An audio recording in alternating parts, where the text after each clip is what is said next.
آخر میں اتنا ہینڈسم اور خوبصورت ہوں؟ وہ اتراتے ہوئے بولا تو میں بھی مسکرا دی۔ واقعی میرا بیٹا ہینڈسم اور خوبصورت تھا۔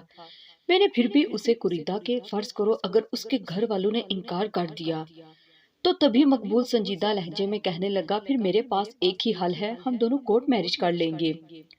اس کی بات پر میں سٹپٹا گئی۔ مجھے حیرت تھی کہ میرے بیٹے اور اس لڑکی نے پہلے سے ہی پلاننگ کر رکھی تھی۔ میں نے اس کی سرزنش کی کہ خبردار اگر تم نے ایسی کوئی حرکت کی تو وہ کسی کی بیٹی ہے، بہن ہے، جب انہیں پتا چلے گا کہ ان کی بیٹی نے کورٹ میرج کر لی ہے تو انہیں بہت تکلیف پہنچے گی۔ مقبول خاموش ہو گیا۔ دن گزرتے رہے۔ ایک دن میں مقبول کا رشتہ لے کر سامیہ کے گھر پہنچ گئی۔ سامیہ کی امی بہت ہی اچھی اور ملنسار عورت تھی۔ باتوں باتوں میں نے مقبول کی بات کی تو وہ بولی بہن مجھے آپ کا بیٹا بہت پسند ہے، لیکن سامیہ کی شادی کا حتمی فیصلہ اس کے ڈیڈ ہی کریں گے۔ وہ دبئی میں ہوتے ہیں اور کچھ مہینے تک وہ پاکستان آنے والے ہیں۔ جب وہ آ جائیں گے تو میں آپ کو اطلاع کر دوں گی۔ میں واپس گھر آ گئی اور مقبول کو بتایا تو اس نے بھی سر ہلا دیا۔ مجھے حیرت تھی کہ سامیہ امیر کبیر گھرانے سے تعلق رکھتی تھی، گھر میں نوکر چاکر تھے، پھر بھی وہ فیکٹری میں جاب کیوں کر رہی تھی؟ یہی سوال میں نے مقبول سے بھی کیا تو وہ کہنے لگا کہ اماں سامیہ سارا دن گھر میں بور نہیں بیٹھ سکتی تھی، اس لیے وقت گزاری کے لیے اس نے جاب کر لی، لیکن تم فکر نہ کرو شادی کے بعد میں اسے جاب نہیں کرنے دوں گا، وہ گھر پر ہی رہے گی اور تمہاری خدمت کرے گی۔ میں مسکرا دی۔ سامیہ بھی میرے بیٹے کی طرح اپنے ماں باپ کی اکلوتی بیٹی تھی، بڑے ناز و نم میں پلی بڑھی تھی۔ اس کا باپ 2 سال کے بعد 3-4 مہینوں کے لیے پاکستان آتا ہے، اب وہ آئے گا تو مقبول کے رشتے کے لیے بات آگے بڑھاؤں گی۔ ایک دن مقبول اپنے موبائل فون پر سامیہ کی تصویریں دکھا رہا تھا، پھر جب میں نے ایک تصویر دیکھی تو میں ساکت ہو کر رہ گئی۔ مجھے یوں لگا جیسے مجھ پر پہاڑ گر گیا ہو۔ میں بے اختیار چیخ پڑی، نہیں نہیں ایسا نہیں ہو سکتا، نہیں میری کیفیت۔ مقبول پریشان ہو گیا، اس نے موبائل بستر پر پھینکا اور مجھے سنبھالنے لگا۔ وہ میری کیفیت نہیں سمجھ پایا تھا، پوچھنے لگا اماں تمہیں کیا ہو گیا ہے، تم کیا کہہ رہی ہو؟ میں خود سمجھ نہیں پایا۔ تب مجھے احساس ہوا کہ میرے منہ سے غیر ارادی طور پر کچھ ایسا نکل گیا ہے جس کی سمجھ واقعی اسے نہیں آنی تھی۔ میں نے خود کو سنبھالتے ہوئے کہا کہ کچھ نہیں ہوا، میں ٹھیک ہوں۔ اس دن کے بعد میں پریشان، الجھی ہوئی رہنے لگی۔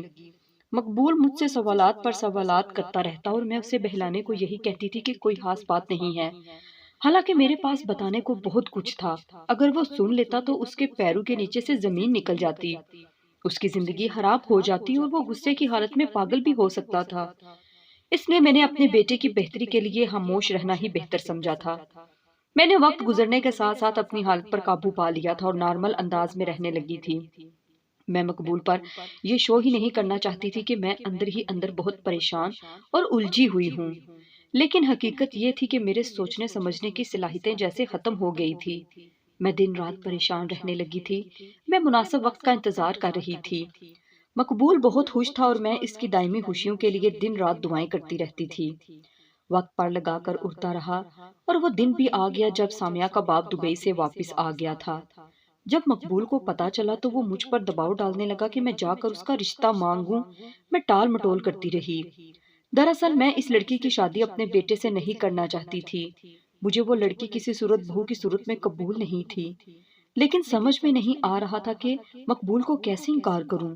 میں جانتی تھی وہ انکار سنے گا تو غصے سے پاگل ہو جائے گا اور وہ اس سے کورٹ میرج بھی کر سکتا تھا۔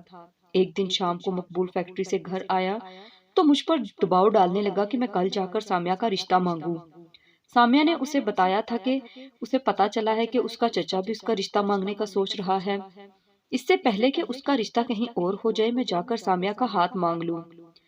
میں نے بلاہر مقبول سے کہہ دیا کہ تمہاری شادی میں اس سے نہیں ہونے دے سکتی۔ میری بات سن کر مقبول چونکا اور حیرت سے استفسار کیا کہ اماں میری سامیہ سے شادی کیوں نہیں ہوگی؟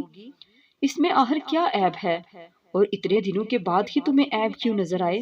کچھ بھی ہو جائے میں اسی سے ہی شادی کروں گا۔ تم کل کو میرا رشتہ مانگو، میں کچھ نہیں جانتا۔ میں کشمکش میں مبتلا ہو گئی تھی۔ میں نے اسے سمجھانے کی کوشش کرتے ہوئے کہا کہ دیکھو مقبول میری بات مانو، مجھے وہ لڑکی پسند نہیں ہے۔ اس میں بے شک کوئی عیب نہ ہو لیکن مجھے وہ پسند نہیں آئی۔ میں کافی دنوں سے تم سے کہنا چاہ رہی تھی تم کسی اور لڑکی کو پسند کرو گے تو میں تمہاری اس سے شادی کروا دوں گی، لیکن سامیہ سے ہرگز نہیں۔ مقبول غیر یقینی نظروں سے مجھے دیکھتا رہ گیا۔ اس کی سمجھ میں نہیں آ رہا تھا کہ میں اس کی شادی سامیہ سے کرنے کے حق میں کیوں نہیں ہوں۔ اس نے مجھ سے سوالات کرنے شروع کر دیے۔ وہ بے حد جذباتی ہو رہا تھا، لیکن میں کسی طرح بھی راضی نہیں ہو رہی تھی کیونکہ میں اس لڑکی کی اصلیت سے واقف ہو چکی تھی اور اس کی اصلیت بہت بھیانک تھی۔ مقبول الجھ گیا تھا۔ اس رات وہ ساری رات جاگتا رہا تھا۔ اس نے بھوک ہڑتال کرنے کے ساتھ ساتھ گھر سے جانے کی بھی دھمکی دے دی تھی۔ میں اسے نہیں کھونا چاہتی تھی، لیکن سامیہ سے بھی اس کی شادی نہیں کرنا چاہتی تھی۔ کئی دن تک اس نے مجھ سے بات چیت نہ کی۔ صبح بغیر ناشتہ کیے فیکٹری چلا جاتا اور رات کو گھر آتا تو سیدھا بستر میں گھس جاتا۔ میں اس سے بات کرنا چاہتی تھی، اس لڑکی کی اصلیت بتانا چاہتی تھی، لیکن وہ تو میری بات سننے پر تیار ہی نہیں تھا۔ 2 دن کے بعد وہ گھر ہی چھوڑ کر چلا گیا۔ میں اسے تلاش کرتی رہی، اس کے دوستوں کو فون کیا، یہاں تک کہ سامیہ سے بھی پوچھا تو اس نے بھی لا علمی کا اظہار کر دیا۔ سامیہ اس بات سے لا علم تھی کہ میرے اور مقبول کے درمیان اس کے رشتے کے حوالے سے سرد جنگ جاری ہے۔ میں مقبول کی جدائی میں بہت ہلکان ہو گئی تھی۔ رو رو کر میں نے اپنا برا حال کر لیا تھا۔ میں سوچتی تھی کہ مجھے اسے اسی دن ہی سامیہ کی اصلیت بتا دینی چاہیے تھی۔ جب میں نے کہا میں سامیہ سے اس کی شادی نہیں کر سکتی، سوچ لیا تھا کہ اب وہ ملا تو میں اسے ساری بات بتا دوں گی۔ میں ایک لمحے کی بھی دیر نہیں کروں گی۔ میں جانتی تھی کہ وہ اپنے کسی دوست کے ہاں ہی ہوگا اور اس نے دوستوں کو بتانے سے منع کیا ہوگا۔ اس نے غصے کے مارے اپنا موبائل بھی بند کر دیا تھا۔ ایک دن میں اس کی فیکٹری پہنچ گئی۔ فیکٹری سے پتا چلا کہ وہ 3 دن سے فیکٹری ہی نہیں آ رہا۔ مجھے بڑی حیرت اور پریشانی ہوئی، آخر وہ کہاں چلا گیا تھا۔ میں پریشانی کے عالم میں واپس چلی گئی۔ اس کے چند ایک دوستوں کے بارے میں جانتی تھی، میں ان کے گھر بھی گئی، لیکن وہاں بھی نہیں تھا۔ میں فٹ پاتھ پر پڑے بینچ پر بیٹھی تھی کہ وہاں مقبول کا ایک دوست آ گیا۔ اس کا نام شکور تھا اور وہ کئی بار ہمارے گھر آ چکا تھا۔ اس نے مجھے افسردہ اور پریشان دیکھا تو اسے مجھ پر ترس آ گیا اور وہ مجھے اپنے ساتھ ایک گھر لے گیا جہاں مقبول موجود تھا۔ مقبول کو دیکھتے ہی میری ممتا کو سکون ملا۔ وہ بھی ہکا بکا نظروں سے مجھے دیکھ رہا تھا۔ وہ ناراض ناراض سا تھا۔ میری آنکھوں سے آنسو روا ہو گئے۔ مجھے اس پر افسوس ہوا کہ اسے میری ذرا بھی پرواہ نہیں تھی۔ شکور چھوڑ کر چلا گیا۔ میں دھیرے دھیرے چل کر مقبول کے پاس گئی اور شکوہ کرتے ہوئے کہا، مقبول، کیا کوئی بیٹا اپنی ماں کے ساتھ ایسا سلوک کرتا ہے جیسا تم نے کیا ہے؟ میں ایک ایک پل تمہاری جدائی میں روتی رہی ہوں۔ تم ابھی تک مجھ سے ناراض ہو۔ اتنی سی بات پر کوئی اپنی ماں سے ناراض ہوتا ہے کیا؟ تم مجھ سے پوچھتے تو صحیح کہ ماں میں تم مجھ سے ایسا کیوں سلوک کر رہی ہو؟ تم میری شادی اس لڑکی سے کیوں نہیں کرنا چاہتی؟ آخر اس کے پیچھے کوئی وجہ تو ہوگی۔ میرا خیال ہے اب وجہ بتانے کا وقت آ گیا ہے۔ تم میرے ساتھ گھر چلو، میں تمہیں ساری بات بتاتی ہوں۔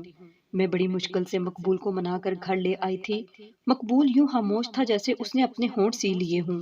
مجھے گھبراہٹ تو ہو رہی تھی کہ جب مقبول سامیہ کی اصلیت سے واقف ہوگا تو وہ غصے سے پاگل ہو جائے گا، لیکن اسے سب کچھ بتانا ضروری ہو گیا تھا۔ اس وقت رات کے 10 بج رہے تھے۔ کمرے میں گہری خاموشی تھی۔ گھڑی کی ٹک ٹک کی آوازیں سنائی دے رہی تھی۔ کچھ دیر خاموش رہنے کے بعد میں نے بولنا شروع کیا۔ آج سے 18 سال پہلے میرے ساتھ ہوا ظلم میری آنکھوں کے سامنے گھوم گیا تھا۔ کسی کے ساتھ ظلم ہوا ہو اور وہ بھول جائے، ایسا ہو تو نہیں سکتا۔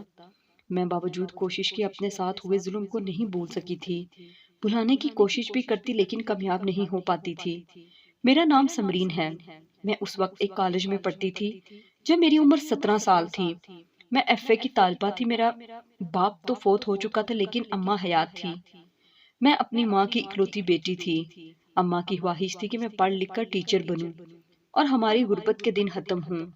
گھر میں کمانے والا کوئی نہیں تھا، اس لیے اماں تو لوگوں کے گھروں میں کام کرتی تھی، جبکہ میں نے گھر میں محلے کے بچوں کو ٹیوشن پڑھانا شروع کر دیا تھا۔ اس سے یہ فائدہ ہوا کہ میں اپنے تعلیمی اخراجات خود ہی اٹھا رہی تھی۔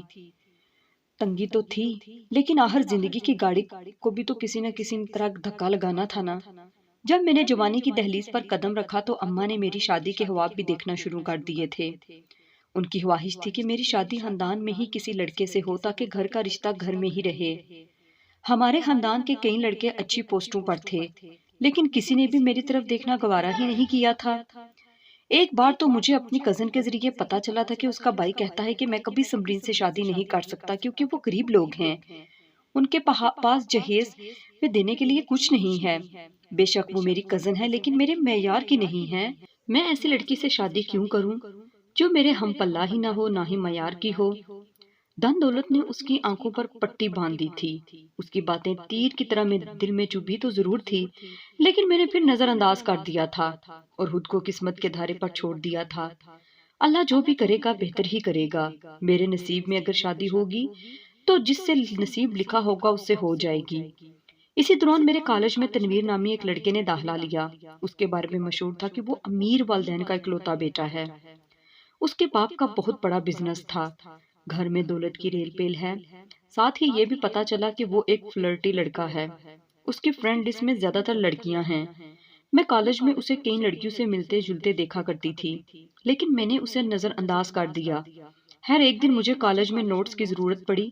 میری سہیلیوں کے پاس بھی نوٹس نہیں تھے، جس کے پاس نوٹس تھے وہ چھٹی پر تھی۔